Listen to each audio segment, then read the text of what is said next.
Namo Tassa Siddhamaya. Namo Tassa Siddhamaya. Namo Tassa Siddhamaya. Namo Tabe Quan Thế Bồ Sát. Namo Tabe Quan Thế Bồ Sát. Namo Tabe Quan Thế Bồ Sát.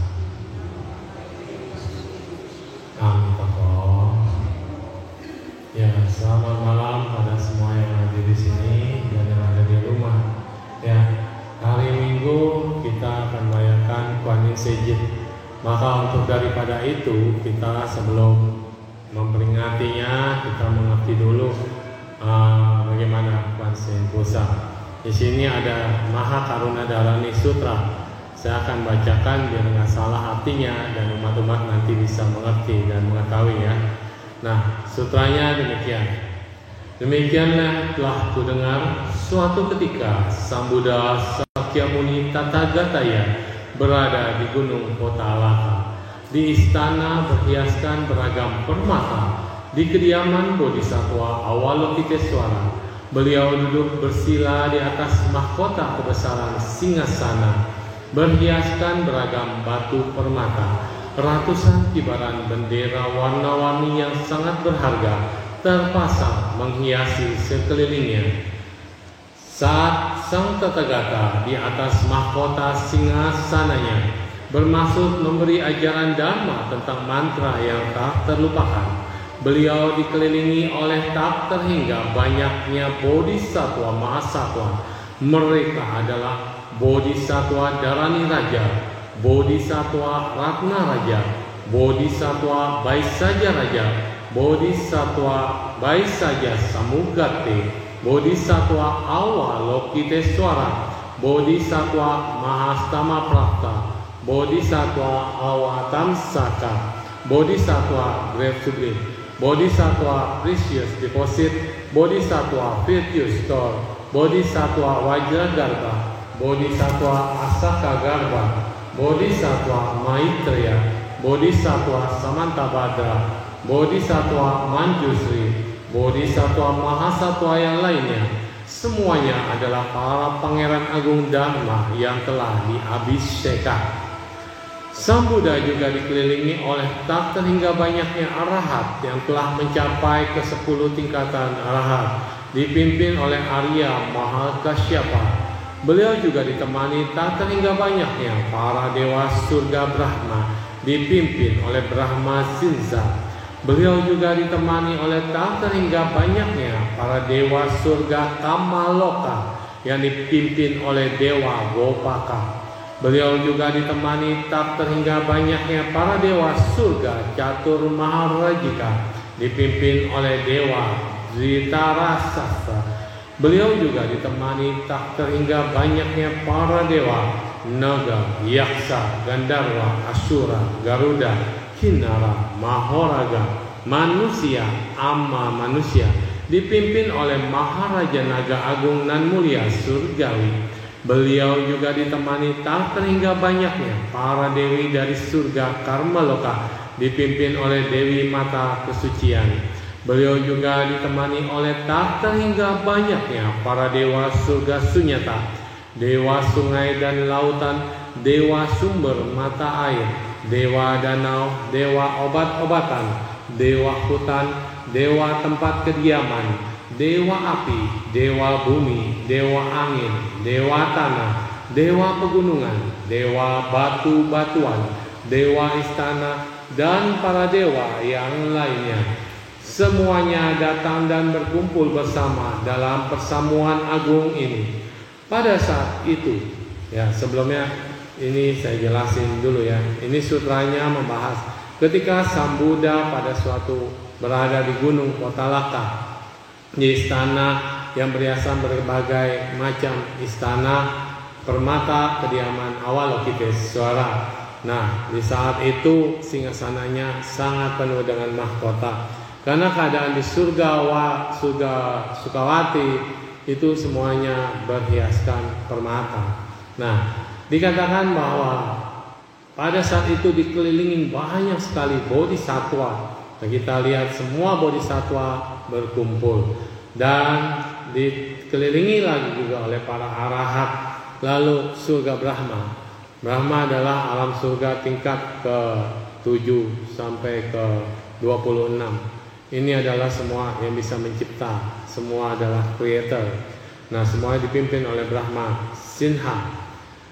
Beliau juga ditemani oleh para dewa dari surga Kamaloka, berarti surga yang masih diliputi oleh nafsu, yaitu 6 surga. Ya, dipimpin oleh dewa Gopata. Lalu surga tingkat pertama yaitu Catur Maharajika Dewa yang dipimpin oleh Dhritarashtra. Lalu kemudian 8 Tianlong Papu ya. Dikatakan Tianlong Papu adalah dewa, naga, yaksa, gandharva, dan asura, Garuda, Kinara, Mahoraga. Tianlong Papu ini adalah dewa setengah binatang, terus setengah sifat asura ya. Tapi mereka punya kebajikan. Yang masih sadar mereka akan diliputi oleh sukacita kebahagiaan. Yang tidak sadar mereka akan mengalami penderitaan kebencian. Tapi pada dasarnya semua makhluk-makhluk ini besar dan siap berperang. Bisa dikatakan penghuni surga tingkat pertama adalah yang disebut dengan malaikat perang. Jadi mereka berperang dengan asura. Jadi kalian sifatnya negatif sama seperti manusia yang baik dan ada yang jahat, mereka berperang. Tapi mereka yang punya sifatnya baik seperti naga, yaksa, gandharva, badannya besar, Kinara, Mahoraga, itu sifatnya melindungi dan baik, mereka akan berperang terhadap asura. Lalu kemudian Raja Naga memimpin. Beliau juga tak teringat banyak dewi dari surga Kamaloka, berarti surga tingkat kedua, dipimpin oleh Dewi Mata Kesucian ya. Nah, beliau juga ditemani tak terhingga banyaknya para dewa surga.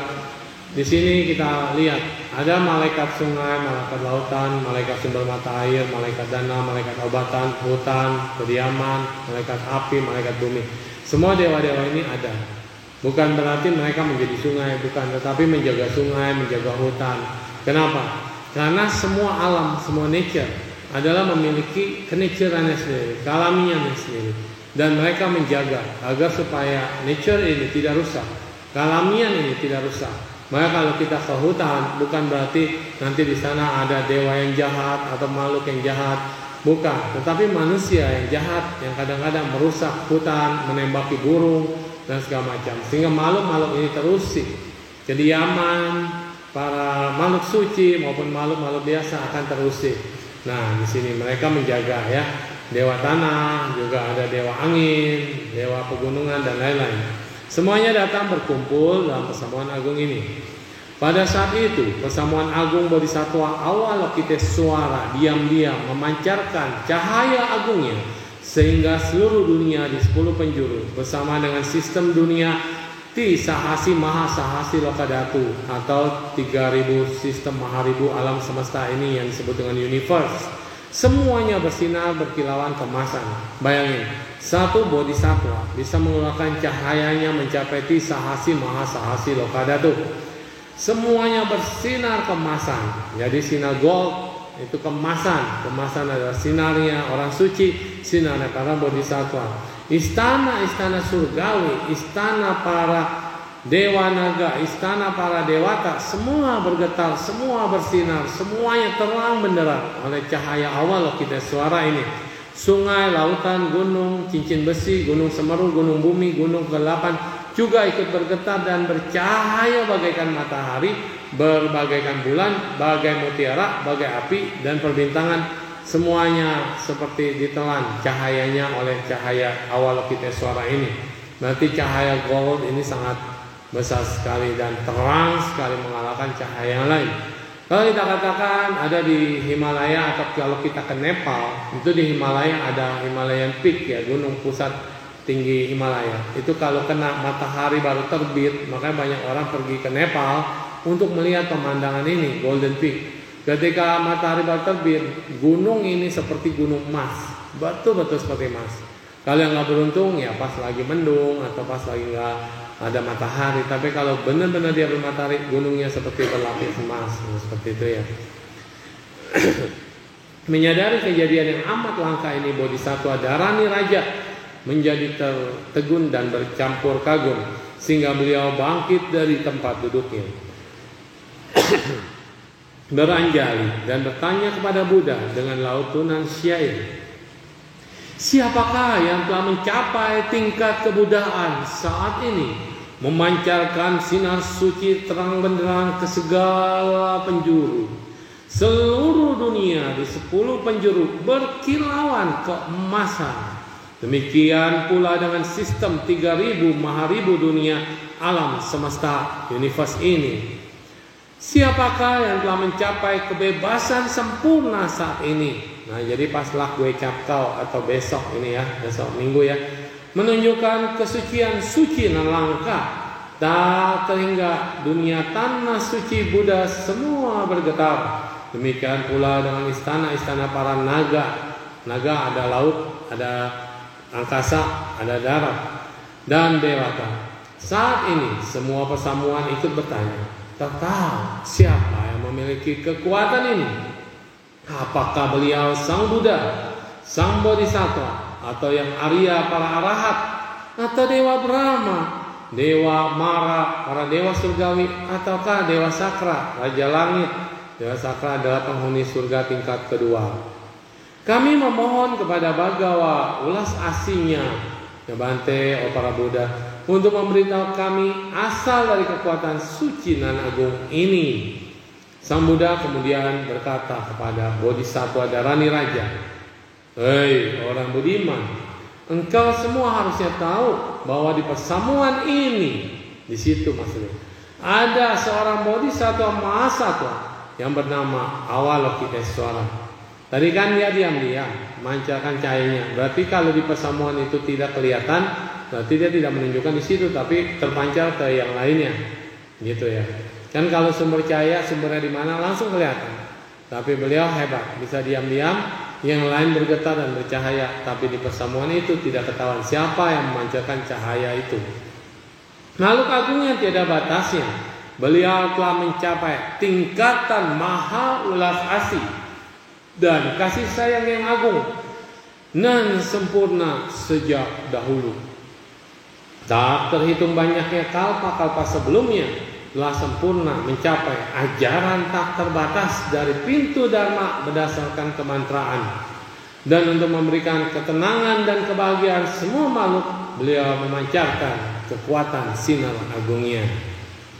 Jadi boleh dikatakan cahayanya, cahaya kemasannya, cahaya terangnya ini sungguh luar biasa. Dan yang paling luar biasa, beliau itu Avalokitesvara telah melatih maha tape atau cinta kasih dan welas asih tak terbatas.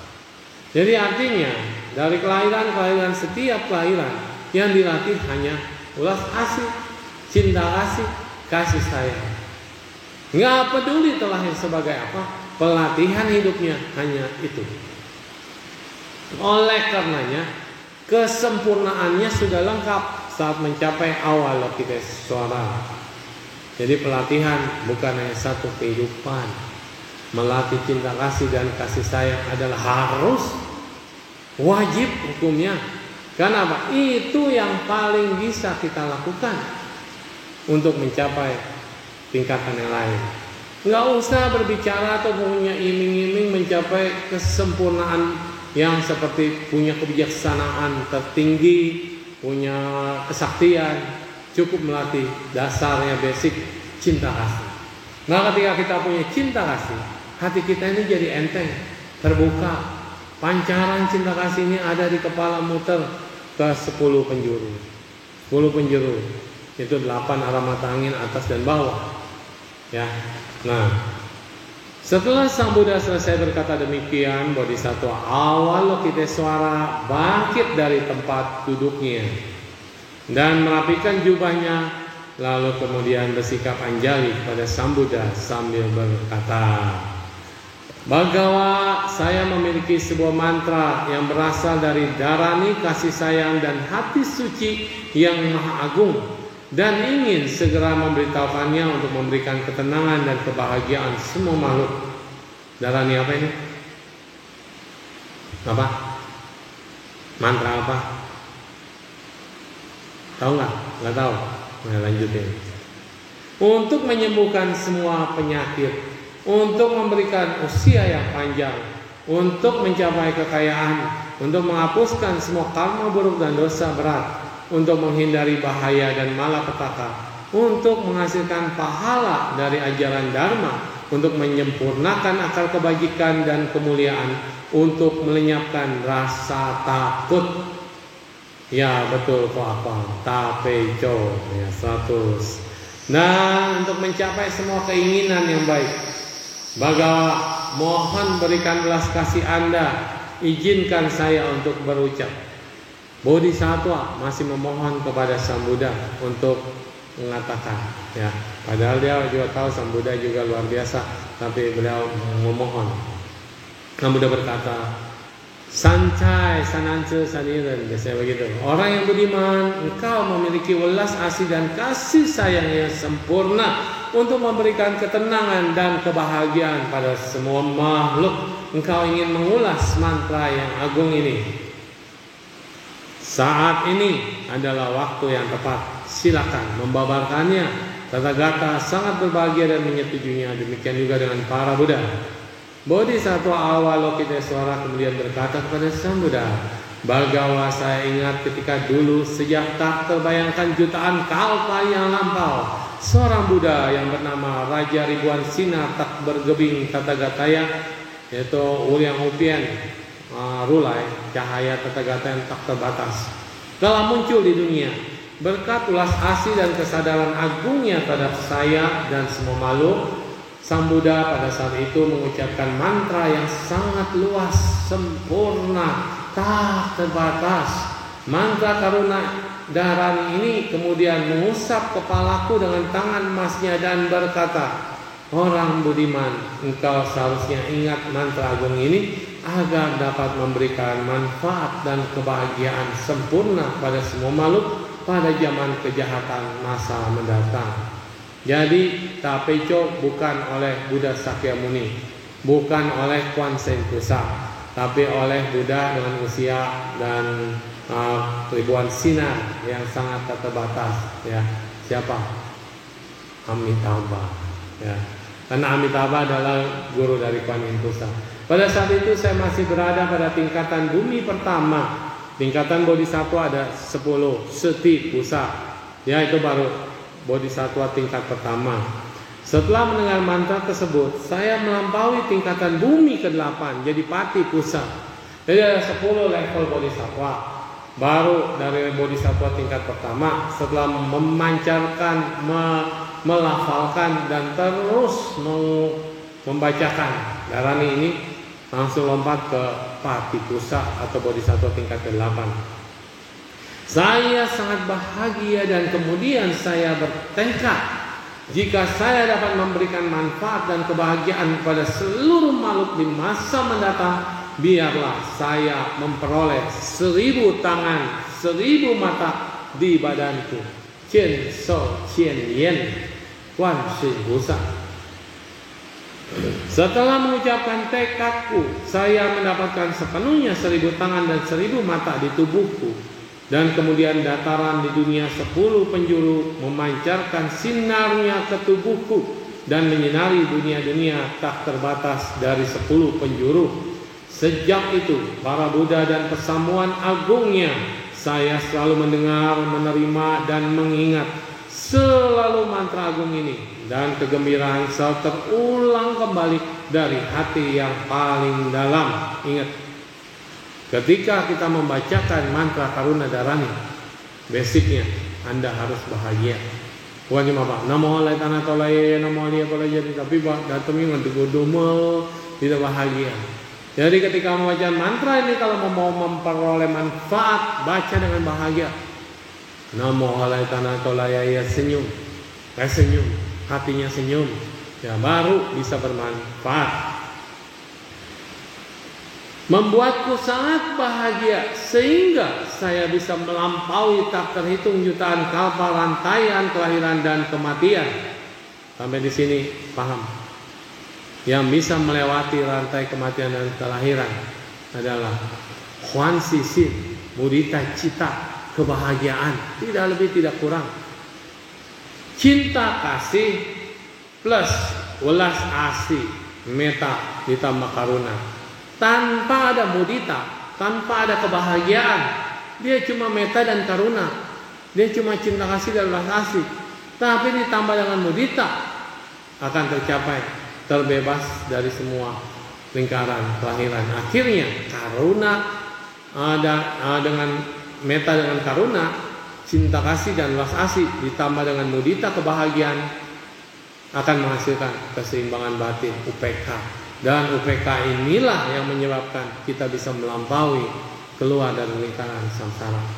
Maka Brahma Wihara atau Su Liang Sin, atau dikatakan 4 kediaman batin yang luhur, atau 4 pikiran tanpa batas, ini mutlak akan menyebabkan kita terbebas. Maka kuncinya cinta kasih tambah welas asih tambah kebahagiaan yang tiada taranya. Nah, sehingga kita menjadi seimbang. Saya mampu melampaui tak terhitung jutaan kalpa rantai kelahiran dan kematian. Sejak itu pula saya selalu mengingat dan menghafalnya, tidak pernah melupakannya. Karena selalu mengingatnya, saya selalu terlahirkan secara spontan dari bunga teratai suci di harapan para Buddha, dan tidak pernah lahir sekalipun dari kandungan. Ini yang dimaksud dengan Om Mani Padme Hum. Ia yang terlahir dari teratai. Moni atau mani adalah mutiara, Padme adalah teratai, Om adalah mantra pembuka, Hum adalah mantra penutup. Artinya siapapun makhluk yang melampaui kelahiran dari kelahiran dan kematian, dia akan terlahir dari kelopak bunga teratai dan langsung bertemu dengan Buddha. Tidak pernah lahir lagi dari kandungan. Artinya apa? Kelahiran ada 2 jenis. Kelahiran yang pertama karena karma, karena masih ada ikatan karma baik dan karma buruk, hutang piutang di masa lampau, kita terus lahir dari kandungan, lahir dari telur, lahir dari kelembapan, lahir secara spontan. Kandungan manusia mamalia, telur yaitu binatang yang bertelur. Spontan seperti nyamuk, seperti dari kelembapan, kutu, bakteri dan segala macam. Dan spontan kelahiran secara di alam dewa maupun di alam neraka, alam setan itu secara spontan. Ya, tapi dia tidak akan lahir dalam kandungan untuk menjadi manusia. Dia lahir karena kekuatan tekad. Jadi ada 2 jenis kelahiran. Orang biasa, makhluk biasa akan lahir terus-terusan karena karma. Tapi kalau sudah menjadi bodhisattva, dia lahir karena kekuatan tekad. Karmanya sudah tidak lagi berperan.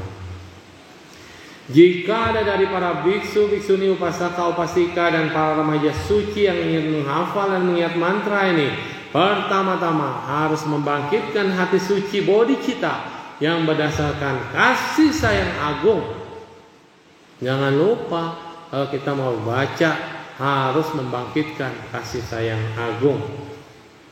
Dan kemudian mengikuti saya melafalkan tekad-tekad bodhisattva ini. Nah, barulah akan dimulai ya. Jadi harus sebangkitin dulu bodhicitta. Apa itu bodhicitta? Kepedulian terhadap diri sendiri, terhadap makhluk lain, terhadap bodhi, terhadap kesadaran, terhadap pencerahan.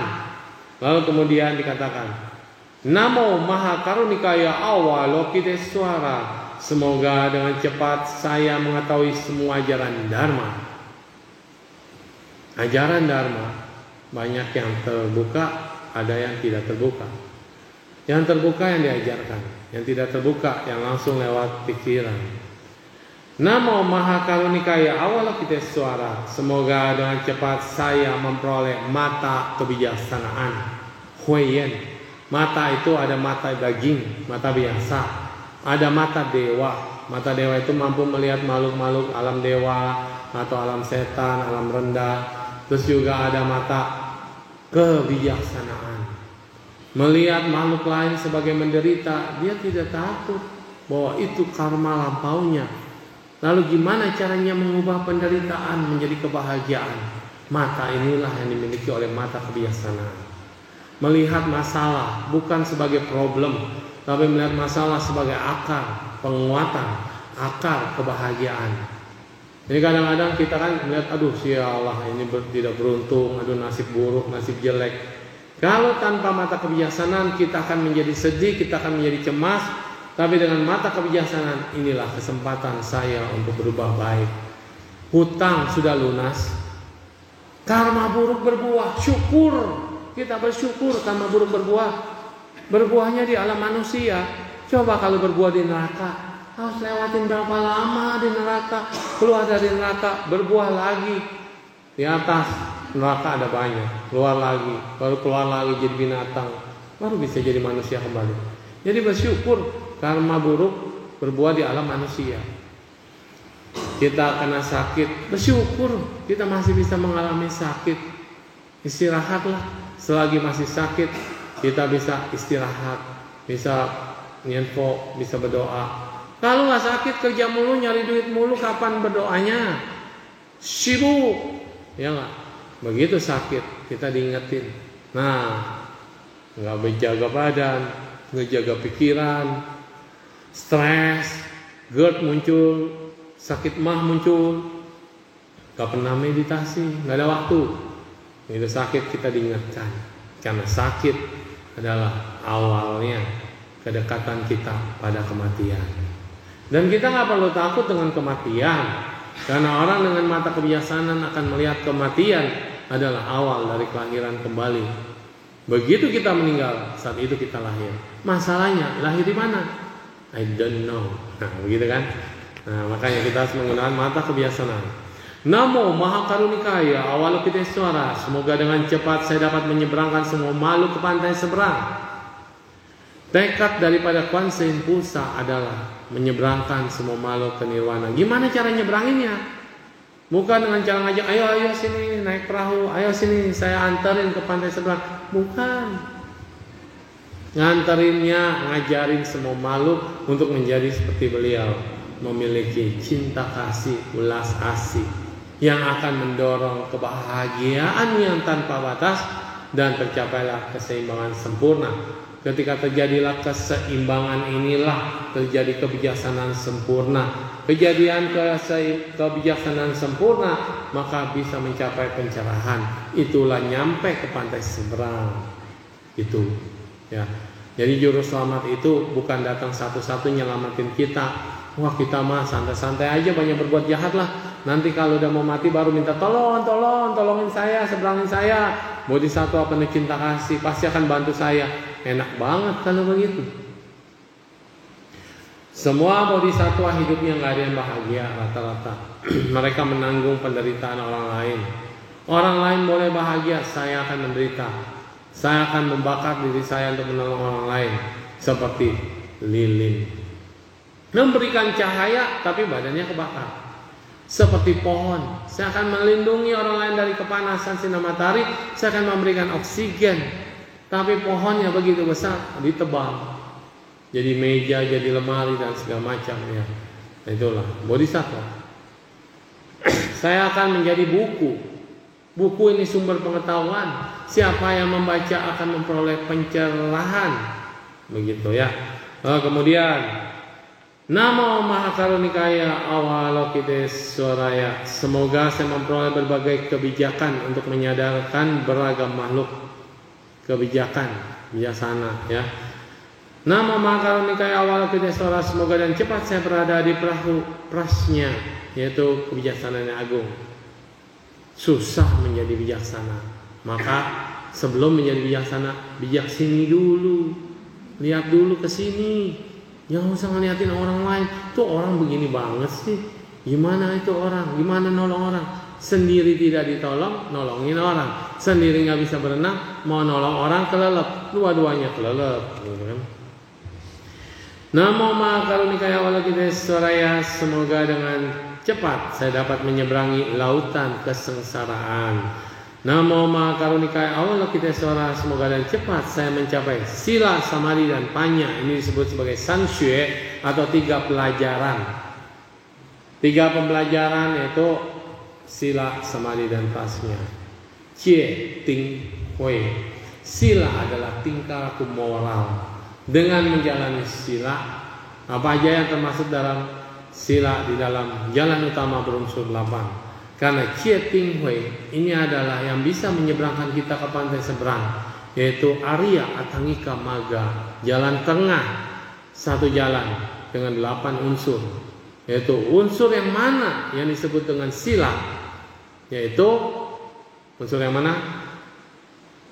Dari 8 jalan utama, unsur yang ketiga adalah ucapan benar, perbuatan benar, mata pencaharian benar. 3. Ucapan benar terlepas dari perbuatan. Kalau pikiran benar itu masuknya ke 1 dan 2, yaitu prasnya, kebiasaan.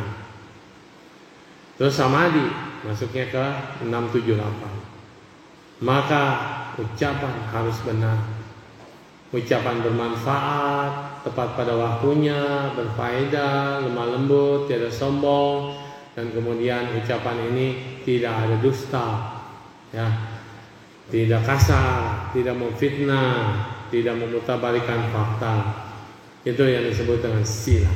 Samadhi, usaha benar, usaha memunculkan pikiran baik yang belum muncul, usaha mempertahankan pikiran baik yang sudah muncul, usaha untuk menahan pikiran buruk yang belum muncul, usaha untuk melenyapkan pikiran buruk yang sudah muncul.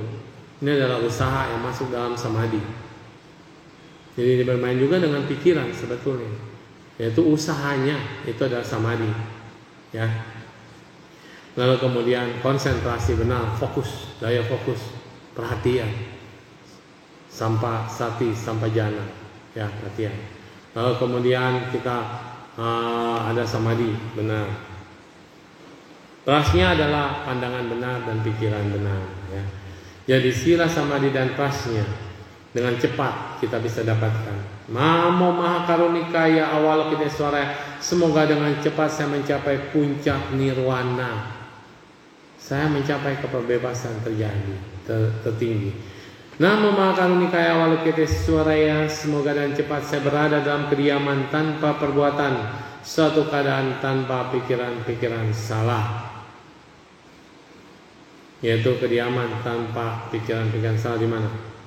Ketika kita mengalami konsentrasi tertinggi, ketika kita mengalami satu keheningan, kekosongan dalam meditasi.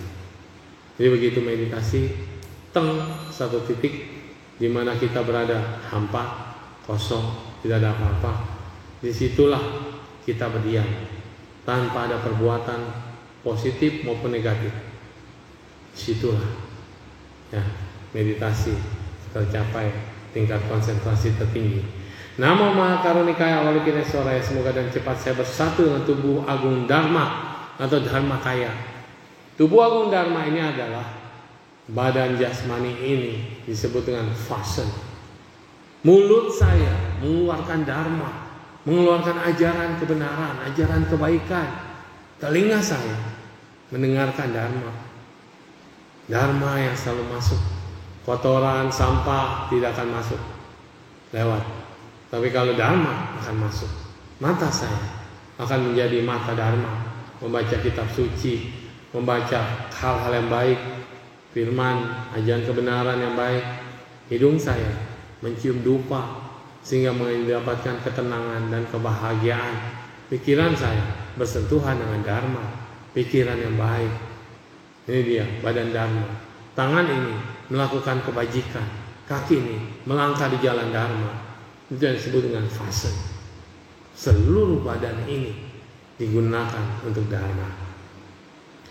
Jika saya tiba di Gunung Pedang dan Golok, yaitu amarah dan peperangan, dengan sendirinya Gunung Pedang dan Golok pecah dan hancur. Nggak mungkin Golok bisa pecah, ya, nggak mungkin. Tetapi cinta kasih yang akan memecahkannya. Orang tadinya mau hajat nggak jadi, yaitu hancur. Bukan berarti Goloknya hancur, tapi cinta kasih bisa menebus hati manusia. Kenapa orang hidup dengan benci, kemarahan? Tapi jangan dicoba, ya, kalau kita belum memiliki cinta kasih yang luar biasa. Ditodong, ayo Pak, silakan Pak, nomor konsen pusat, Goloknya hancur. Enggak. Tapi dengan cinta kasih dan kasih sayang. Kenapa Pak? Apa yang bisa dibantu, gitu kan? Nah, Lalu ketika tiba di minyak mendidih, bencana dan malapetaka, minyak mendidih kering. Ya, jangan coba-coba juga masuk ke dalam minyak mendidih. Wah, kekuatan cinta kasih ceburin ke dalam minyak mendidih. Lah, maksudnya bencana dan malapetaka akan sirna kalau kita punya ulas asih dan kasih sayang. Jika tiba di neraka, neraka lenyap. Jika di neraka, neraka lenyap. Kenapa? Sosok orang yang punya cinta kasih luar biasa itu sejuk banget. Ketika beliau tiba di neraka, api padam. Apinya mah tetap menyala, tapi rasa panasnya padam. Orang-orang di sana, makhluk-makhluk yang dibakar, yang diseduh, yang direbus, yang dirajam, mengalami cuti, perasaannya hilang, lenyap. Kenapa? Muncul cahaya cinta kasih, lupa daya dengan sakitnya. Bukan berarti nggak sakit. Sama, kita suka ada pengalihan perhatian, betul? Kayak ada orang berjalan di atas api.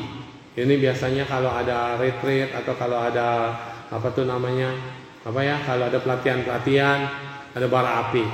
Lalu kita semua nggak pakai sendal, disuruh jalan di atas bara api. Harus dengan tekad, keyakinan, dan mampu, kamu bisa. Sugesti dan hipnoterapis. Jadi apinya tetap nyala, tapi perhatian kita berbeda karena ada rasa cinta kasih dan belas kasih yang amat sangat luar biasa. Nah gitu, kayak gitu contohnya ya.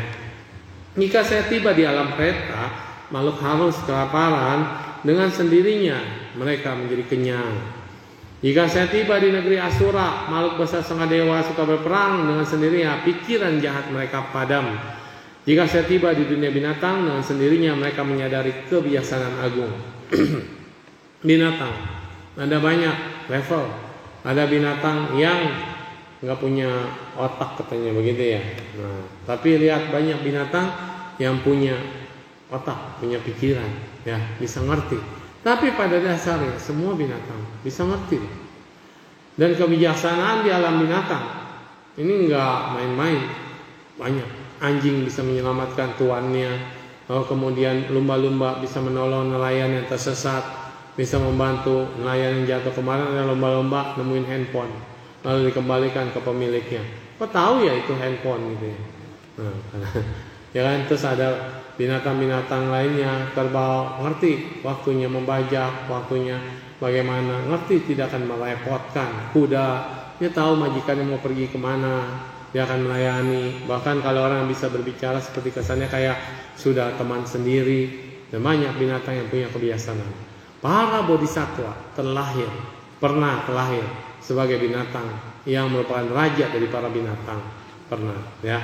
Lalu kemudian setelah mengucapkan tekad murni tersebut, sebut namaku, Namo Kwan Shin Pusa, dengan keyakinan dan hati yang murni. Juga sebut nama guruku, Buddha Amitabha Tathagata. Namo Amitofo, itu adalah guru dari Kwan Shin Pusa. Jadi banyak orang kenal Kwan Shin Pusa, tapi nggak kenal gurunya. Siapa gurunya? Amitabha atau Amitofo. Jadi menyebut nama Kwan Shin Pusa sama ketika meninggal akan terlahir di tanah suci Amitabha. Itu satu paket, ya. Nah, dengan keyakinan dan hati yang murni kayak apa? Hati yang murni, hati yang tidak ada beban, hati yang tidak ada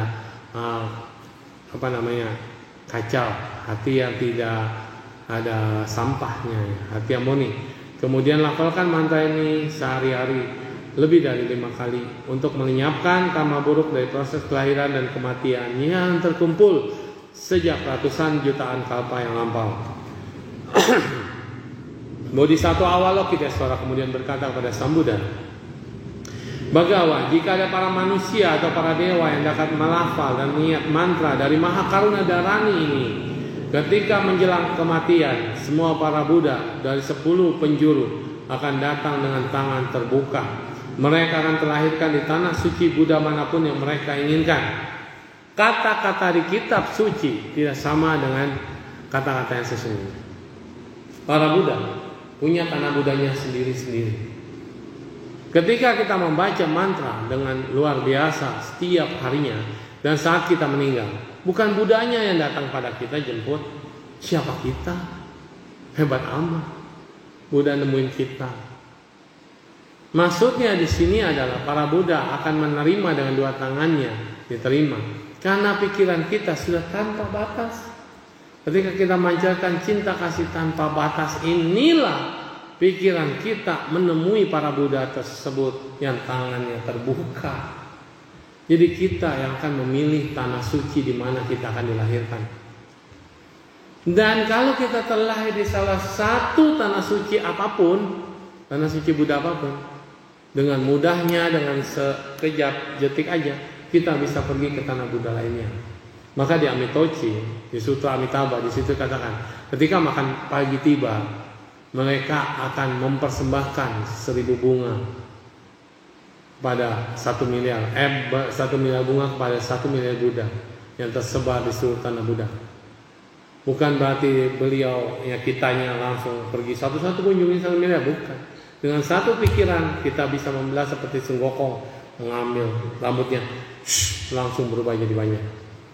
Karena pikiran kita tanpa batas. Saat ini kita mikir rumah, nyampe di rumah.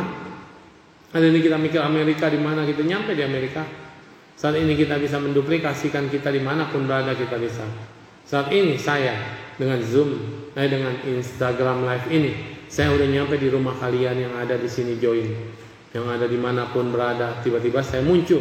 Nah itu kayak gitu, kekuatan seseorang dengan pikiran tanpa batas bisa kemana saja.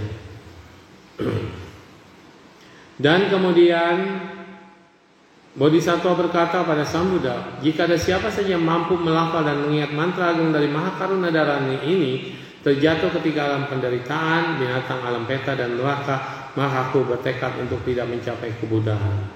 Artinya, kalau orang sering membacakan Ta Pei Chou, dia masih memiliki kebencian, maka itu Yoko Usin, ada mulut hafal tapi nggak pakai hati.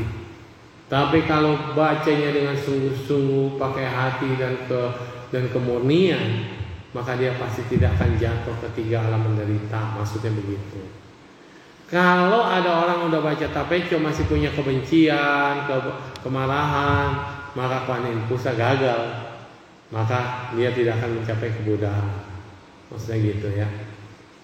Jika ada siapa saja yang mampu melafal dan mengingat mantra agung dari Mahakaruna Dharani tidak dapat terlahirkan di tanah suci Buddha manapun, maka aku bertekad untuk tidak mencapai kebuddhaan. Bukan berarti lafal terus kemudian kita berhasil banyak melafal. Karena Sang Buddha kata, pikiran terakhir kita adalah yang menentukan kita akan lahir di mana. Ingat, the last mind. Saat misalnya dari tit sampai tit. Nah waktu mau tit itu pikiran terakhir kita saat meninggal. Seperti apa? Baik atau buruk. Dan pikiran terakhir itu hanya mungkin dimunculkan oleh dorongan sankara. Bentuk-bentuk pikiran, dorongan akumulasi kama yang seperti apa? Kama kebiasaan atau acina kama. Jadi yang bisa menolong kita melewati ini semua adalah karma kebiasaan. Maka kebiasaan apa yang kita ngomong, yang kita pikirkan, yang kita sebut, itu yang akan mendorong kita kelahiran berikutnya. Kalau ada orang biasa ngomong, aduh anjing, ini jadi anjing dia waktu mau meninggal. Karena terbiasa ngomong binatang itu saat meninggal, mau mati sakit sekali, atau dia tenang, atau ketika mau melewati itu dia panik, yang keluar adalah kebiasaannya. Ucapan itu yang keluar. Kalau kita sering menyebut nama Buddha, maka yang akan terlahir di tanah Buddha. Maka kenapa kita harus menyebut nama Buddha? Makanya kaum muslimin juga kan selalu menyebut nama asma Allah. Supaya apa? Astagfirullahaladzim, misalnya gitu. Dia menyebut nama asma Allah.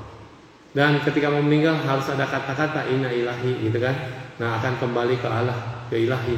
Nah di situ kalau bisa saat meninggal mengucapkan kata itu, udah pasti husnul khotimah. Sama.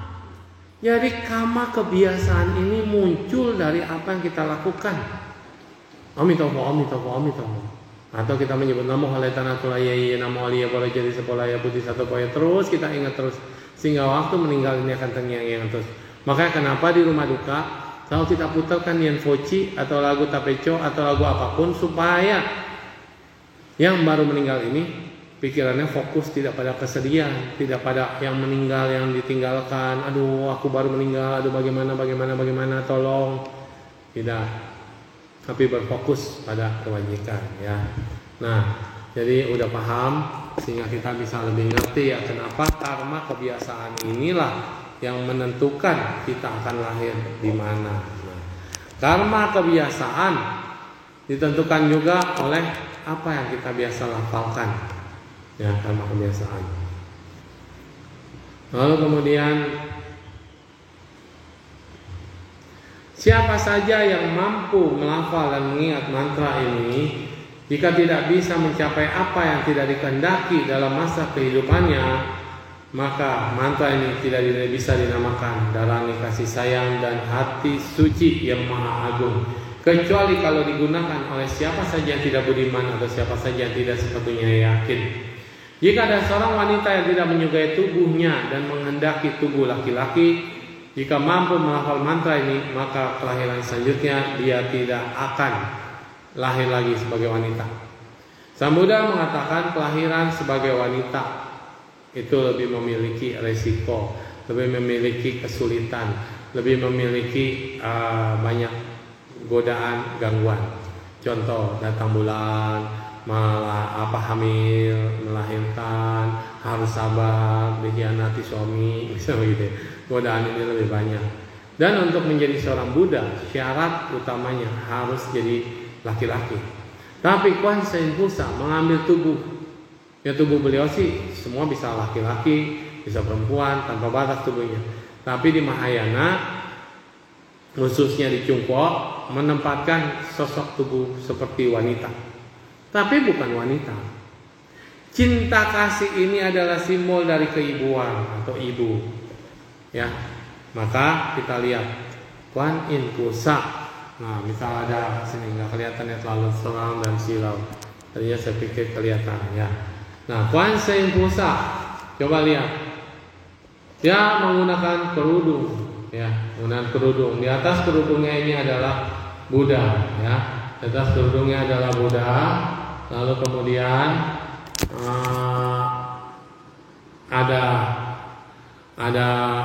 wajah seperti wanita, yaitu wajah keibuan, tetapi dadanya terbuka. Dadanya tetap bidang, dadanya tetap singa. Nah, inilah dada seorang bodhisattva, yaitu laki-laki. Ya. Jadi simbol keibuan ini hanyalah simbol untuk mengajarkan bahwa cinta kasih atau ulas asih adalah milik semuanya, ya. Cinta kasih dan ulas asih adalah milik semuanya yang memiliki kasih sayang keibuan, ya. Nah, itu. Jadi bisa dikatakan kalau kita lelah dengan tubuh wanita ini, maka nanti akan terlahir sebagai laki-laki untuk mencapai kebudahan. Jika siapapun yang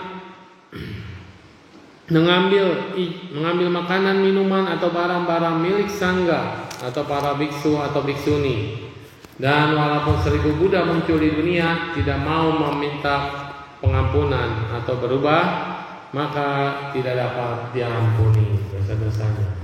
Tetapi dengan menyebut nama Avalokitesvara atau Dharani, maka cinta kasih itu akan mengalahkan semuanya dan bisa terbantu setidaknya. Ia harus meminta pengampunan kepada para Buddha dari 10 penjuru untuk menghapuskan semua karma buruk ini. Dan ketika melafalkan berulang kali mantra agung Maha Karuna Dharani ini, para Tathagata dari 10 penjuru akan datang menjadi saksi, maka seluruh dosa berat dan segala rintangan dapat lenyap. Apa maksudnya? Kesalahan itu tetap kesalahan, tidak mungkin bisa dikurangi atau langsung dipotong, dikat, enggak. Tapi namanya hukuman, dimanapun namanya hukuman. Coba kita lihat, ada nggak yang namanya amnesti? abolisi gerasi di dalam penjara. Ada penjara hukumannya seumur hidup. Tapi karena perbuatan baiknya selama dalam penjara mungkin bisa berkurang, ya kan? Atau berapa puluh tahun karena dia banyak berbuat baik, karena dia memberikan manfaat, karena dia selalu memberikan hal yang baik, potongan hukuman bisa berkurang. Apalagi kalau ada yang garansi mengeluarkan, bisa nggak? Bisa. Nah kalau garansinya para Buddha datang karena melampaui cinta kasihnya, menembus dan menggetarkan para orang suci, para guru suci dan para Buddha, maka para Buddha yang bersaksi dia orang baik. Ya udah, bebaskan. Artinya kesalahan tetaplah kesalahan, tetapi potongan karma bisa terjadi. Karena apa? Yaitu ada welas asih dan kasih sayang, ya. Nah, ngerti ya? Jadi bukan langsung simsalabim hilang, wah enak banget. Ya. Semua karma buruk dan dosa-dosa berat seperti 10 perbuatan jahat. Apa 10 perbuatan jahat? Membunuh, mencuri, terus perbuatan asusila, terus berbohong, berkata kasar, memfitnah, bermuka dua, tamak, amarah, dan pikiran tidak benar. 5 perbuatan dosa yang tidak terampuni atau garuka karma. Apa itu garuka karma? Itu karma berat. Karena 1 membunuh ibu, itu udah karma paling berat, nggak ada yang bisa nolong. Membunuh ayah, membunuh arahat, orang suci tingkat keempat, dan melukai sang Buddha. Ini adalah karma yang paling berat. Dan ini semua mungkin tidak kita lakukan, tapi memecah belah sangga bisa. Umat awam ngadu-ngadu sangga yang satu diadu dengan sangga yang lain, dan kemudian biku ini diaduin ke biku yang lain. Nah ini memecah belah sangga, melaporkan suhu ini atau bante ini kepada yang tidak benar, fitnah dan segala macam, bisa memecah belah sangga. Ini yang mungkin bisa terjadi tanpa kita sadari, ya. Oke. Nah, lalu kemudian mencaci orang lain, mencaci ajaran dharma, melanggar atas sila, melanggar sila yang lainnya, menghancurkan stupa. Tuh kita baru dapat, ada Romo Hidayat tuh ya.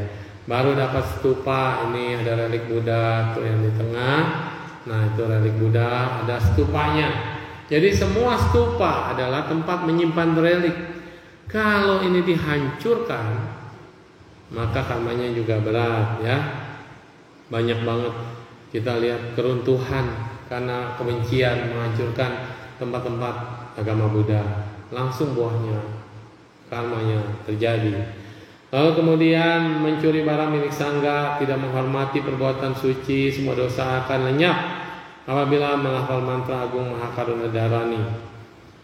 Bukan berarti kesalahan kita langsung lenyap. Tadi saya sudah katakan, dengan melafal, cinta kasih kita ini muncul. Cinta kasih ini muncul, maka welas asih muncul. Welas asih muncul, maka kebahagiaan muncul. Kebahagiaan muncul, maka keseimbangan batin muncul. Ketika keseimbangan batin muncul, tercapailah kebijaksanaan tertinggi. Ketika kebijaksanaan tertinggi muncul, maka tercapai Anuttara Samaya Sambodhi. Otomatis semuanya lenyap. Jadi ketika kita tercerahkan mencapai tingkat kesucian tertinggi, karma itu sudah tidak berbuah, mandul. Jadi yang dibilang lenyap bukan berarti karma buruknya hilang, enggak. Sebelum mencapai Anuttara Samaya Sambodhi masih ada karma buruknya, ya.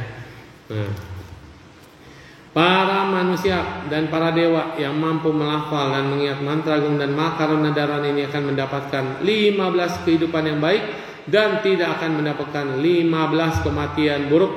Apa itu yang termasuk dalam 15 kematian yang buruk? Pertama, kematian karena kelaparan dan kemiskinan. Banyak orang yang meninggal karena lapar dan miskin, dan meninggal karena kelaparan. Dia pasti akan jadi setan kelaparan. Kenapa? To be continue. Orang yang lapar tidak mampu menumbuhkan pikiran yang baik, ya. Nah, jadi artinya kenapa dia bisa miskin? Karena dia kurang berdana, karena kurang kebaikan. Kalau dia punya cinta kasih dan kasih sayang, semua orang akan sayang sama dia, betul logikanya kan? Tapi tidak mempraktikkan cinta kasih, udah susah, hidup sendiri, selfish, akhirnya siapa yang menolong? Tapi kalau orang punya cinta kasih, temannya banyak, di mana-mana bisa disenangi banyak orang. Walaupun Anda hidup susah, pasti bantuan muncul dari mananya. Orang tuh nolong Anda nggak pakai pikir lagi. Nah kalau Anda hitung-hitungan pelit, nggak ada kedamaian cinta kasih, mau nolong siapa yang mau nolong? Jangan. Yang kedua, kematian karena hasil dipukul atau dipenjara atau disiksa. Dulu dicungkok. Kalau hukuman dari hakim biasanya pukulan. Berapa? 10 masih enak, 20 masih bisa memar-memar sampai berdarah, 30 udah nggak kuat banyakan. Kalau udah 50 sampai 100 orang itu pasti mati. Pukulan. Mereka tidak akan meninggal di tangan musuh yang kejam. Cinta kasih gimana punya musuh? Betul? Itu logikanya. Tapi kalau udah berbuat cinta kasih punya musuh juga, berarti itu musuh bebuyutan dalam setiap kehidupan. Karena kita jahat. Sekarang mungkin baru melatih cinta kasih sekarang, tapi dulu kita jahat dan kejam, ya. Nah, mereka tidak akan meninggal dalam pertempuran. Artinya orang yang punya cinta kasih tidak akan ikut berperang dan tidak akan perang, bahkan tidak terlibat dalam peperangan, begitu. Lalu mereka tidak akan meninggal akibat serangan harimau, serigala dan binatang buas lainnya, ya. Lalu mereka tidak akan meninggal akibat racun dari ular, kalajengking atau binatang beracun. Jadi tidak akan keracunan. Mereka tidak akan meninggal akibat tenggelam atau terbakar. Mereka tidak akan meninggal akibat diracuni. Mereka tidak akan meninggal akibat sengatan serangga. Mereka tidak akan meninggal akibat sakit jiwa. Mereka tidak akan meninggal akibat tanah longsor atau tertimpa pepohonan. Mereka tidak akan meninggal akibat mimpi buruk yang dikirim oleh orang lain atau makhluk jahat. Mimpi atau kiriman, santet, pelet, makhluk lain, magic. Mereka tidak akan meninggal akibat makhluk halus atau dewa jahat. Dewa yang jahat ada, Brahma aja yang jahat, kan? Nah, mereka tidak akan meninggal akibat penyakit ganas di sekujur tubuh mereka. Kalau penyakit wajar penyakit, tapi kalau ganas di seluruh tubuh, ya itulah yang sekarang disebut HIV atau apa ya. Mereka tidak akan meninggal akibat bunuh diri. Ya, jadi orang yang cinta kasih tidak akan mungkin bunuh diri, karena makhluk lain aja dicintai, apalagi dirinya sendiri.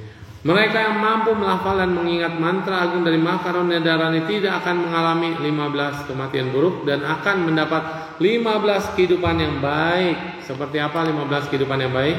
Pertama, negeri tempat kelahiran mereka akan selalu mendapat pemimpin yang baik. Hanya pemimpin yang baik akan bisa menjadikan masyarakatnya menjadi baik. Yang kedua, mereka akan terlahirkan di negeri yang baik, yang makmur. Kita ini Indonesia beruntung. Gemah, Ripah, Loh, Jinawi, strategis, berada di antara tengah-tengah Khatulistiwa, berada di berbagai benua, dan kemudian berapa samudra dan berapa benua. Kita strategis ini, dan luar biasa subur. Dan mereka akan selalu dilahirkan di saat yang baik dan tepat. Mereka akan bertemu dengan kawan-kawan yang baik dan budiman. Nggak bakal ketemu kawan yang menjerumuskan, kawan yang jahat, kawan yang menjilat, bukan. Dan bertemu dengan kawan yang baik. Organ tubuh dan panca indera mereka sempurna. Matanya nggak pakai kacamata kayak saya gitu ya, sempurna matanya, giginya bagus, senyumnya juga bagus, nggak kayak saya senyumnya ke bawah gitu kan. Kalau lagi diem manyun, serem. Telinganya nggak budak kayak saya telinga kiri ini nggak kedengeran, cuma punya satu telinga. Jadi organ tubuhnya sempurna. Kenapa? Saya cinta kasih. Kenapa telinga saya kiri sing budak? Mungkin saya nggak pernah mau dengerin nasihat orang, saya nggak mau dengerin orang, makanya saya dikasih telinga dituli ya. Mulut saya jelek, giginya nggak rata, mungkin sering berbohong, kayak gitu ya. Organ indera yang sempurna. Hati suci mereka akan tumbuh dan berkembang sempurna. Hati suci ya pikirannya itu selalu berpikir baik, hatinya damai teduh, kalau ngomong itu indah. Mereka tidak akan melanggar hukum, udah pasti. Keluarga mereka akan selalu baik dan harmonis karena pertemuan di antara keluarga semuanya akan menarik yang cocok. Kalau di keluarga aja nggak cocok, berantem, breng, ciong, nggak nyaman satu keluarga itu. Nah kalau keluarga yang cocok, saling mendukung. Berarti berjodoh karena cinta. Mereka akan selalu mendapati kebutuhan sandang dan pangan yang mencukupi. Selalu ada yang bantu, selalu ada yang nolong. Mereka akan selalu dihormati dan mendapatkan pertolongan dari orang lainnya. Tadi dikatakan, barang milik mereka tidak akan kecurian atau diambil orang. Mereka akan mendapatkan segala yang mereka inginkan. Nah, praktek cinta kasih, ya kasih sayang. Para dewa, naga, makhluk suci akan selalu melindungi mereka. Di negeri atau tempat kelahiran mereka akan selalu bertemu dengan Buddha dan dapat mendengarkan ajaran Dharma. Mereka akan dapat mendengarkan dan mampu mencerahkan inti murni ajaran Dharma yang sesuai. 15 manfaat ini luar biasa. Ini bukan karena hafal mantra, bukan. Bukan karena tapeconya yang bekerja, bukan. Kita sering mengulang-ulang mantra, mengulang suta, mengulang nama Buddha, zikir namanya, zikir, atau kita sering menianfo atau Buddha Smriti, atau merenungkan Buddha, atau membacakan Nusati, termasuk Buddha Nusati, Dhamma Nusati, Sangha Nusati. Ini semua akan melenturkan pikiran kita, membuat damai diri kita, dan akan memberikan kekuatan. Kekuatan karena pengulangan menjadi achinakama. Achinakama ini akan mendorong kita menuju ke arah yang positif, ke arah yang baik, dan kemudian akan terrealisasi kesucian. Itu alasannya. Nianfo sampai sampai kosong. Sampai mulut kita diem, batin kita diem, tapi tetap ada suara. Amitawah, kita udah diem, mereka dengeran. Namo oleh tanah lay, namo oleh jadi mulai kedengeran, dan lagi diem. Apalagi kalau di rumah kita setel nenfoci, ketika itu nenfoci, batin kita ikut nggak ngomong? Ikut, sampai nanti hening, tercapailah pantai seberang. Bisa sampai mencapai upacara samadhi. Oke, nah mantranya Namo Ratna Trayaya, Namo Arya Walokite Suara Bodhisattvaya Mahasattvaya Maha Karunikaya Om Sarwa Abaya Sunadasya, Namo Sukretu Mama Arya Walokite Suara Garba, Namo Nilakanta Siri Mahabadra Srame Sarwa Subhyamya Subhamejang Sarwa Satwa Nama Warga Mahadatu Tadyata Om Awaloke Lokite Karate Hari Mahabodhisatwa Sarwa Mala Masih Maha Didrayang Kuru Karmang Kuru Wijayanti Dara Darin Suraya Cala Mama Brahmara Mukti Ehi Cinda Hasan Prasani Basa Basyang Resaya Hulu Mala Hulu hili sara siri suru potia potaya maitreya nilakanta darsinina payamanaha soha sidaya soha maha sidaya soha sidaya geswaraya soha nilakanta soha warahanaya soha masimsariha mukaya soha sarwa mahasidaya soha cakra sidaya soha Padma Hastaya Soha Nilakanta Wikaraya Soha Mahasinsa Karaya Soha Namo Ratna Trayaya Namo Arya Walokiteswaraya Soha Om Sidyantu Mantra Padaya Soha. Itu mantranya sama, Namo Halai Tanah Tulayaye, Namo Liye Wali Jadi Sepolaye, terus sampai Soha yang terakhir. Om Sidento Pantola Pantoye Sapoho. Saat Awalokiteswara selesai melafal mantra agung tersebut, bumi bergetar dengan 6 cara. Bunga-bunga nan indah, langka, sangat berharga, berjatuhan dari surga langit dengan keindahan warna-warni yang memukat. Seluruh para Buddha dan 10 penjuru berbahagia, sedangkan para dewa, Mara dan para pengikut aliran luar sangat ketakutan. Mara ini hampir disebut seperti iblis yang menggoda Mara, dewa Mara Puta, ya Mara. Dia sebenarnya alamnya tinggi, alam Brahma, tapi malah tidak senang dengan ada orang baik. Ya, sesungguhnya dalam persamaan berhasil mencapai beragam tahapan spiritual. Maka dikatakan, kenapa Tapeco bisa mengalau Mara, penggoda, bisa menaklukkan Asura, raja setan, semua takluk dengan cinta kasih. Tapi bukan berarti dengan membaca Mahakaruna Dharani mengusir setan di rumah pakai garam, terus pakai kacang, beras ya gitu ya. Lalu kemudian namo halatan aturaya, gitu ya. Semuanya dibunuh atau disakiti, bukan. Dengan cinta kasih itu kita berdamai. Tolong jangan ganggu. Ini murid Buddha di sini. Ya, cinta kasih tanpa batas ya. Kita berdamai. Kalau nggak bisa berdamai, bisa pindah, tolong ya. Atau nanti kalau orangnya pindah, kamu boleh pindah lagi gitu ya. Kemudian semuanya mencapai tingkat Sotapana, Sakadagami, Anagami, dan Arahat. Dan yang lainnya mencapai tingkatan bumi pertama, kedua, ketiga, keempat, kelima, bahkan sampai tingkat bumi ke-10, tingkat bodhisattva yang terakhir. Tidak terlukiskan jumlah para makhluk yang membangkitkan bodhicitta mereka untuk membebaskan semua makhluk dari penderitaan. Sampai di sini udah ngerti kenapa Kuan Yin Pusat mampu menyelamatkan semua makhluk. Ngerti? Karena saat dia mengucapkan tekad yang luar biasa, beliau mengucapkan dengan sungguh-sungguh, semua makhluk ikutan berkata, saya akan membebaskan semua makhluk dari penderitaan. Jadi Cien So Kuan Yin, 1000 tangan 1000 mata, bukan cuma satu orang.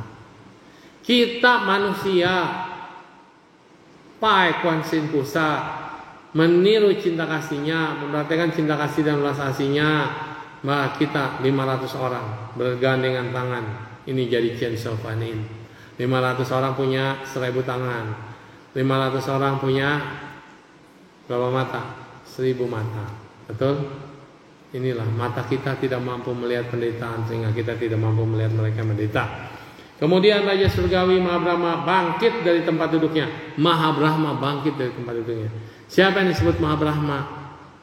Ini ya, yang definisinya seperti ini. I'm the Lord, I'm the King, I'm the Creator, I'm the Father of everything. Bla bla bla bla. Saya suci, saya agung, saya esa. Itu dia. Itu Mahabrahma di Buddhis. Ya, definisinya seperti itu. Ya, simpulkan sendiri. Mahabrahma bangkit dari tempat duduknya, merapaikan jubahnya, bersikap anjali dengan hormat, berkata kepada Avalokitesvara Bodhisattva, sungguh agung Mahasatwa, saya telah mengunjungi tak terhingga persamuan agung para Buddha dan mendengarkan tak terhitung banyaknya ajaran Dharma dan mantra, tapi belum pernah mendengar begitu agungnya darani kasih sayang hati suci yang maha agung ini. Mohon beritahukan kami tentang ciri-ciri mantra ini, dan semua bergembira dan mendengarkannya. Oke. Saya selesai sampai di sini. Kita lanjutkan nanti hari Minggu. Jadi hari Minggu, hari Kuan Yin Pusat mencapai kesempurnaan. Jadi pagi-pagi jam 9 kita mau meditasi cinta kasih. Ya, jam 9 pagi ya. Mohon hadir, hari Minggu kan libur. Ya, jam 9 kita akan melakukan meditasi cinta kasih ya. Dengan pelafalan Om Mani Padme Hum. Lalu dengan memancarkan cinta kasih, semoga semua makhluk berbahagia. Kita ulang-ulang terus dengan cinta kasih dan kasih sayang. Lalu jam 11 kita sangkung. Setelah sangkung ya sudah bebas. Mau pulang silakan, mau meditasi lagi silakan, mau istirahat silakan. Nanti jam 6 kita kebaktian lagi seperti tadi, seperti hari ini. Dan kita akan babarin dharma lanjutannya. Xie Amitabha. Semoga semua makhluk hidup berbahagia. Tadhyata Om Gate Gate Para Gate Para Samgate Bodhisoha. Tadhyata Om Gate Gate Para Gate Para Samgate Bodhisoha. Tadhyata Om Gate Gate Para Gate Para Samgate Bodhisoha. Amitabha.